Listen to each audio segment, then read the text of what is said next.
как елочка поставлена, мандарины какие вкусные, надо пофлекситься.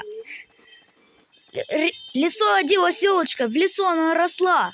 Пока елки не встретила моя бензопила.